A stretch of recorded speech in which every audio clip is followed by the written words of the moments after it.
Hello again, everyone. It's Wednesday, and we're talking about people come first. This week, we're talking about listening with intent. That's an interesting subject because a lot of disgruntled employees out there feel like they're talking to the universe and not their boss or the company. They don't feel like they're listened to. And if you're not listening to, or you're not feeling like you're listening to, being listened to, then it's, why do it? Why be there? You feel undervalued, if not devalued. And so we're going to talk about that today. And I'm going to pass it off to my partner and wife, 𝗟𝗏_HIH_𝗆. Bring it in. Thank you.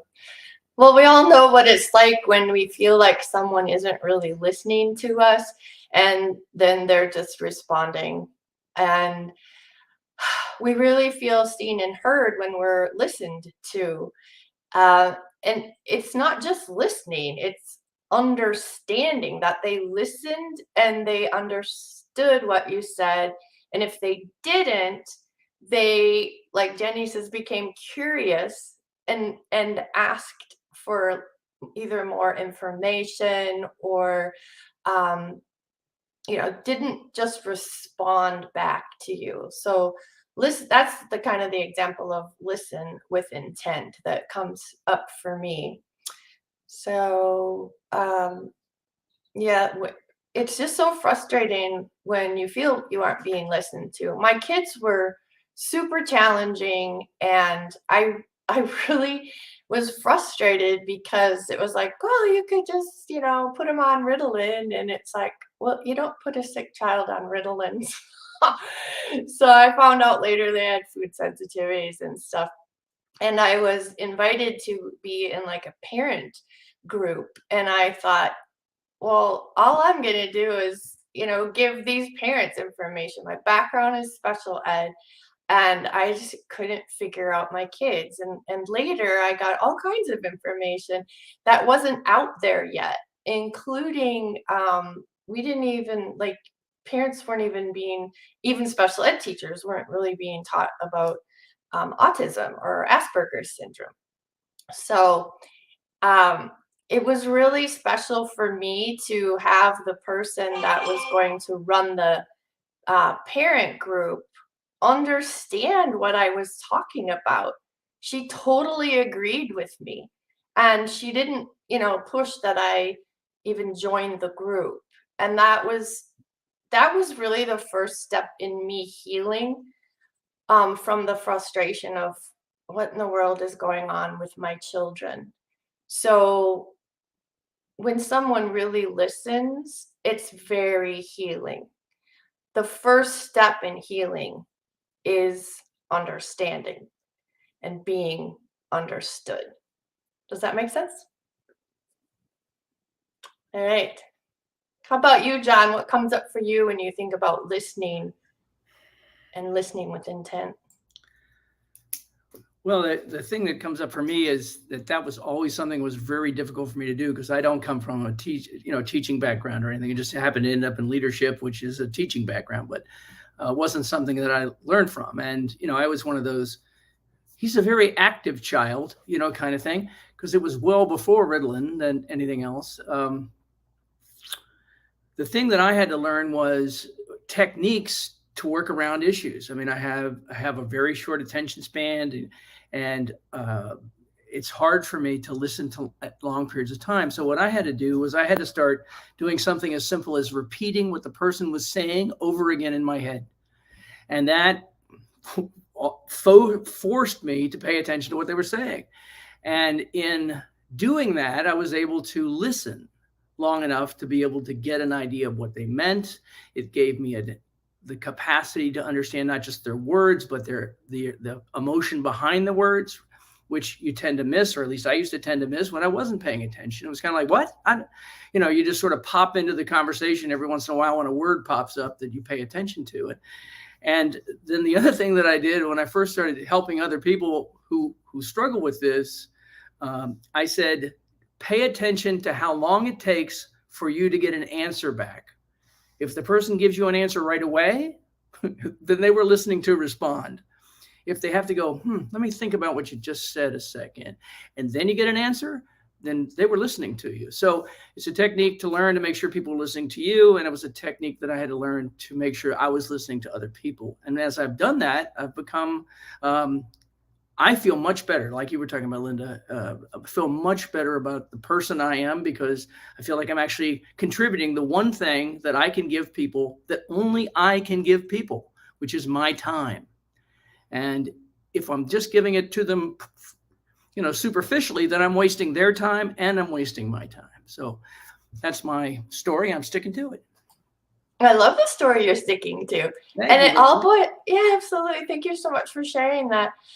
Yeah, and it's really it all boils down to slowing down to even respond, as you described so well, John. So thank you very much. That was awesome. How about you, Terry? What you got? Well, as it appears, back in my day, way before Ritalin, that predates prehistoric man, I think, something like that, on some days anyway. It used to be, that guy can't shut up, right? Or, hey, are you home in there? Come here. And I think John had a really valid point, and it brought back a couple of situations in my past where I would be talking to a superior in some way, whether that be my president of my company when I was a senior VP or whatever. And there got the deer in the headlights look, like, are you about done yet? Because I'm about to tell you what you're going to do next, and I don't care what you're telling me. I just be quiet. And they go, what are you doing? I go, well, I'm done talking. What do you think? Well, here's what we're going to do. They don't think. They're all set up to invalidate you. We're having a conversation for me to do my next thing, no matter what input I have for them to not think about, because they're not in a position to think about it. They've decided what they're going to do. And I didn't last in those kinds of jobs very long. Okay. In the Navy, you're kind of stuck. You got a contract. You can't just quit and walk off the ship onto the water. It doesn't work real well. But after the Navy, if I hated somebody bad enough to where it wasn't worth it to come to work, I quit. And usually if I was really supporting my people and my superiors didn't like it, they'd fire me. I at least got unemployment for a while. But that happened a lot, and back in the late last century, I love saying that, in the 1990s, if you had a lot of positions over a short period of time, say 3 or 4 positions in a 10-year period, you were not considered as a serious candidate for a senior position. Nowadays, they look for it. Why do they look for it? Because they want people who've been around and they've done some things, In my first 10 years after retiring from the Navy, I was in 7 different industries and 10 different jobs in 10 years. Now, in my mentoring practice, that's gold, it's platinum. All those things that I learned from those different industries, I'm helping my mentees all over the world with. So it's powerful. Jenny, what are you thinking? Thank you, Terry. I'm going to continue on something that John mentioned, how powerful it is to simply summarize what the other person is saying. I remember teaching 3rd grade engineers at university, leadership and communication, and I had this exercise for them where they got to simply summarize what the other person was saying, to experience how that instantly and genuinely inspired them to keep sharing. Because when we show that we are listening, we do inspire trust. And also what's coming up for me is all of the conversations I have with clients where we come to terms with the fact that in conversations, we are never alone determining results, Because I used to think that I was supposed to bridge 200% of a conversation, and that it was up to me to make myself understood. It's so freeing to understand that in a conversation, you and me both are responsible for our own filters and our own intention. So today I'm fairly quick also with recognizing when a person is not listening for understanding. And then I accept it. I allow that person to be where they are, and I make my choice whether how I will, invest in that conversation or not. Something else that's coming up for me, because you were saying something, Terry, like sometimes you feel like you're talking to the universe instead of a person. We get to understand that there is a universe inside each person. Their lives, the sum of all their experiences, their thoughts, their perspectives, their needs, their imagination. And once they are expressing that to us, I bet you 95% of that is lost in translation. It is also, what we catch and how we filter it. We get to understand that when a person is sharing something with us, it's very little that we are truly understanding. And once we get that, we can pause and stay. And especially in consulting, when someone is sharing a problem with me, the first thing is not to give an advice, it's to ask another question, to go deeper, to stay longer. And the quality of that advice is going to be equal to the space that I was holding for this person to truly share everything that's been going on. So some angles to listening with intent. Thank you. Excellent. Profound input. Profound input. Brought up something that I used to do as a young leader, that until I was able to go to leadership and management education training, I didn't know I was doing wrong. I reported to a new command where I had 2 reports underneath me in a small office. And the jobs they were doing when I got there, I just let them keep those jobs. And a couple of months into a cruise, I asked this one young man, I see you still have a lot of travel vouchers that have not been done. How come you haven't been working on them? Because I don't know how. My fault, not his. Okay? My fault. I should have asked him, hey, listen, if you need any help with anything, who has work they don't know how to do, those kinds of things, validate them as real people who don't know everything, even though it may be the job that they were doing. Well, what I didn't know, 2 days before I came aboard that ship, he got that job.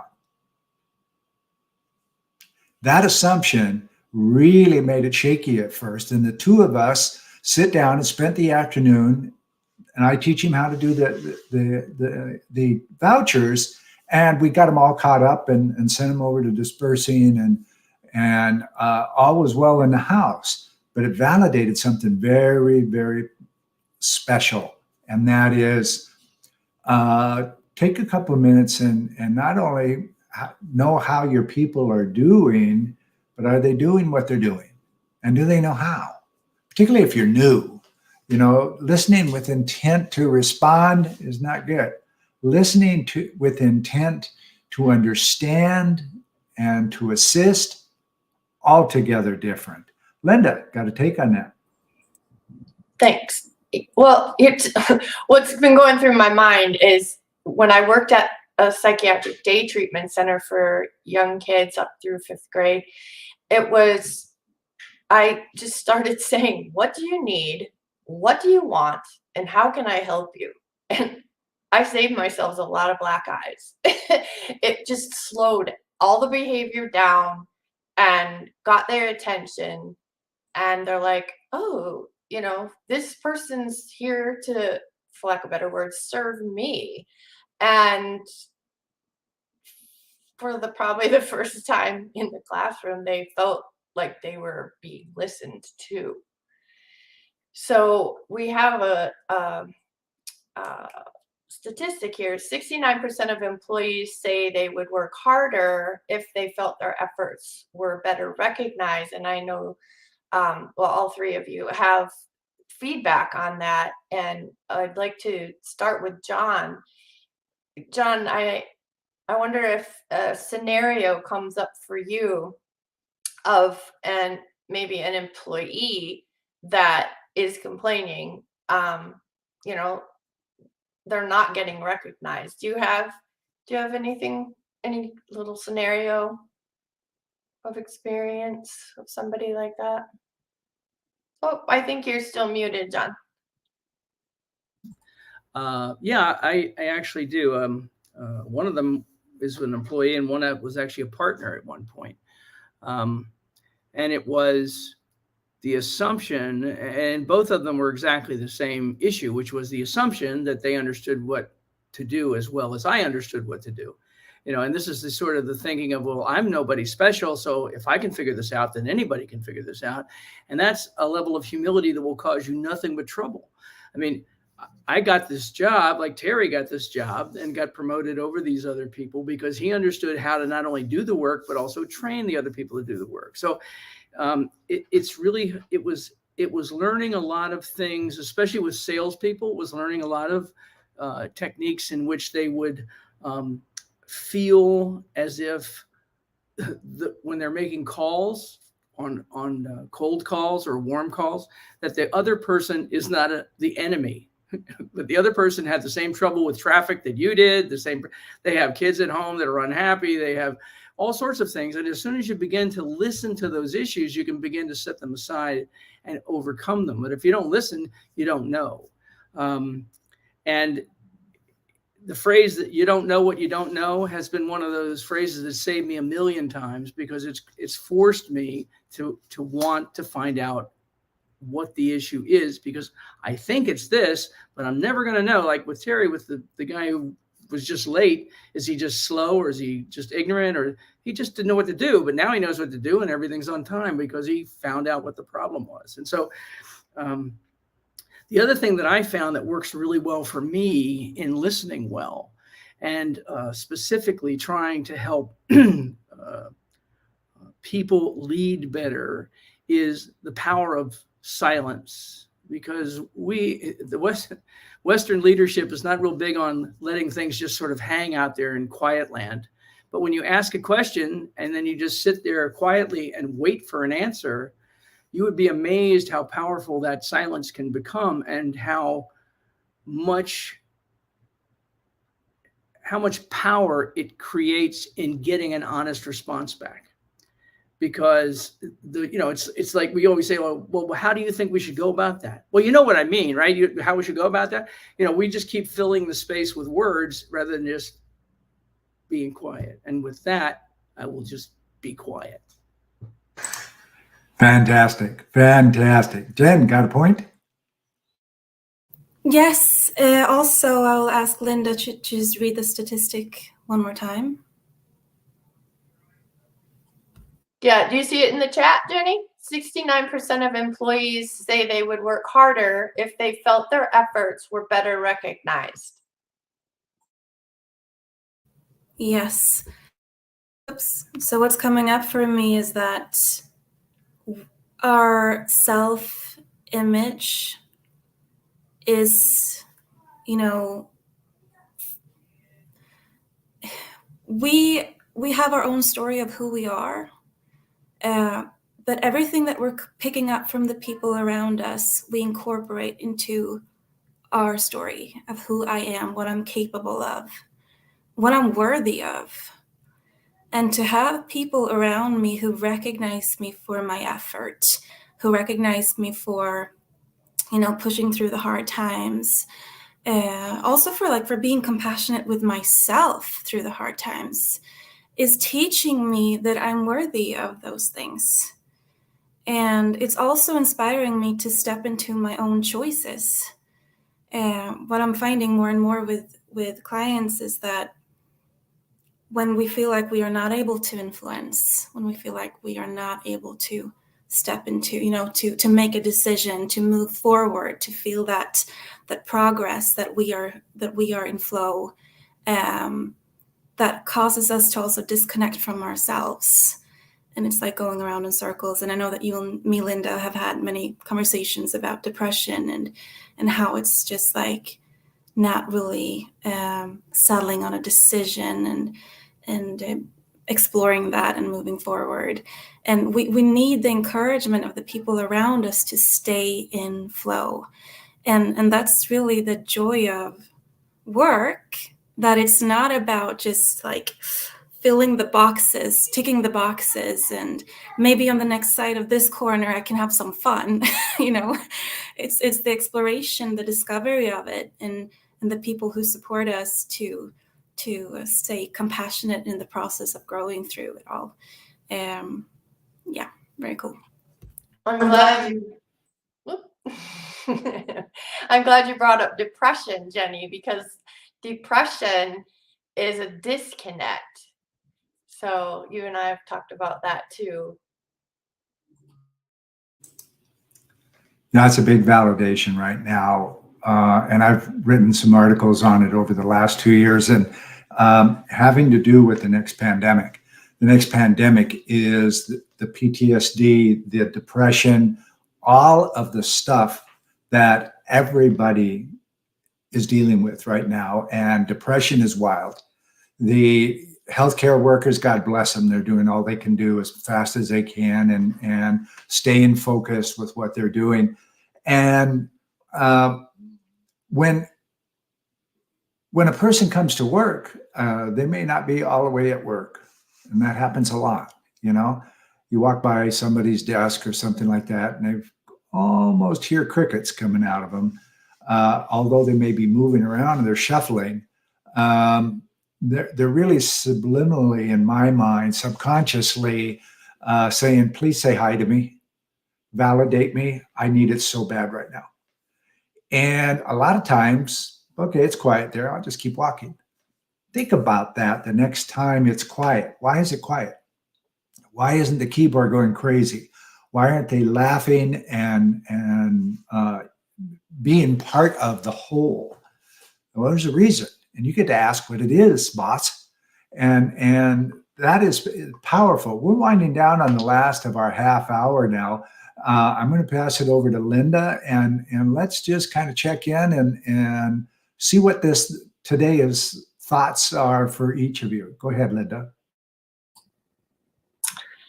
Yeah, I would like to pull Jenny in real quick and have a quick discussion on depression and separation and what connects us. And is anything coming up for you in that area, Jenny?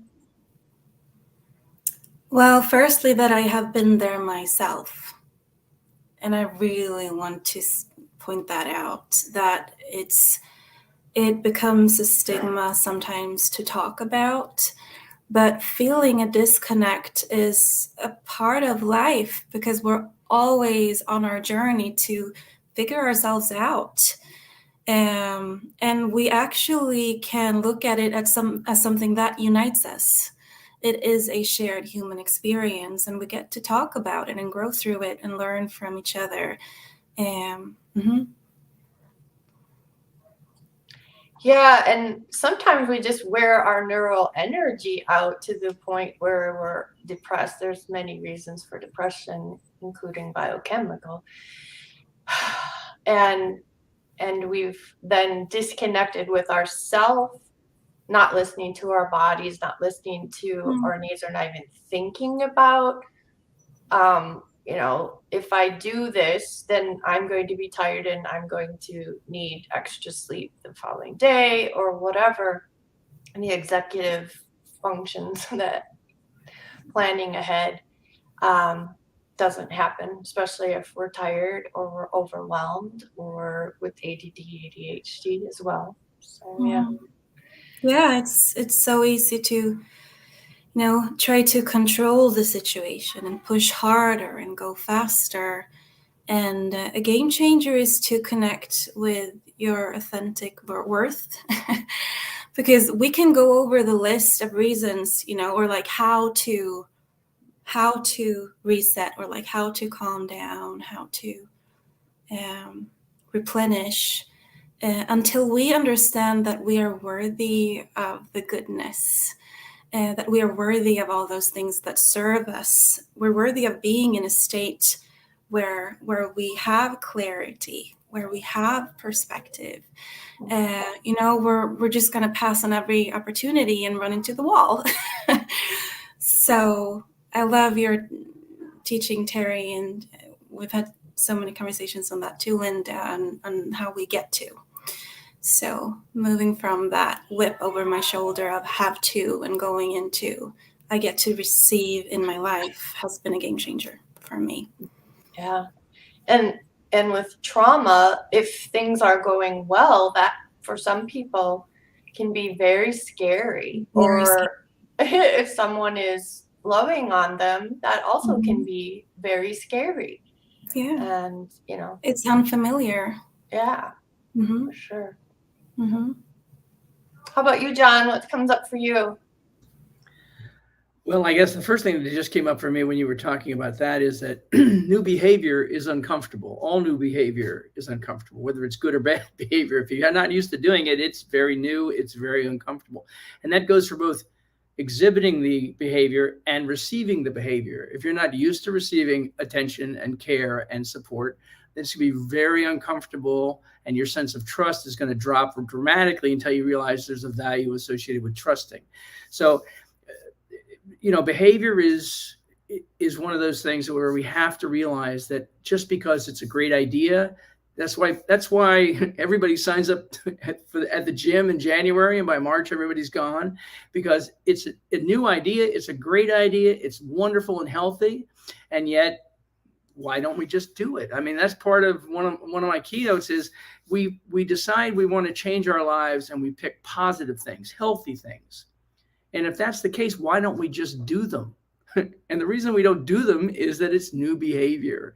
And if you go back and study some master's stuff, there's a very simple success curve, which shows you that you begin, and then you get very excited about something, and then you begin to drop off your interest. And then most people just stop at that point instead of continuing forward. And then all of a sudden the interest comes back, and that's when you become more successful at it.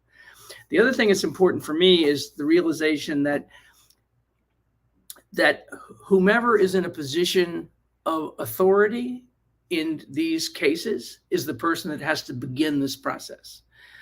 It's the leader who has to reach out and ask for support, versus if you have any problems, come and see me. Nobody ever shows up when you say that. Nobody. I'm going to take the door off my office. It's like nobody's going to walk in, because nobody's going to walk in the office and go, hey, boss, I don't know what I'm doing.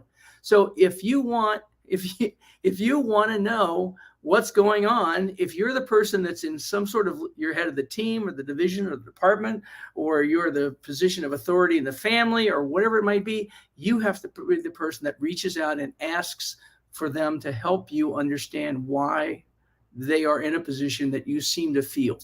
Maybe you're not even right. Maybe you're mistaking it. My son used to mistake jealousy for anger when he was young, until he got it explained to them that, I know you're angry about this, but what you really were feeling is this. And all of a sudden it changed the way in which he was relating to other things. So we don't know what we don't know. I will stick with that and say that because of that, we need to ask a lot more questions, and a lot more specific questions, so that we can find out what's driving other people. That's brilliant. Because all behavior at the end of the day, right? All behavior is communication. I love it. Terry? Great round robin today. Fabulous second episode of our series. And, it's just to revalidate, listen with intent. Listen to the person in front of you, not the human resource. Okay. We talk about that a lot. There's a lot of content out there, some videos, some great motivation videos, but it's the truth. The person on the other side of this camera, you folks that are listening to us today, we're talking to you. Okay. We're having a conversation between each other, but we're also talking to you. We're validating that you are a real person, and we really appreciate the fact that you took some time to listen to us in this series, and we're sending out the energy that you're going to be back next week to listen to more. So that's our story for this week, and thank you so much for being part of it.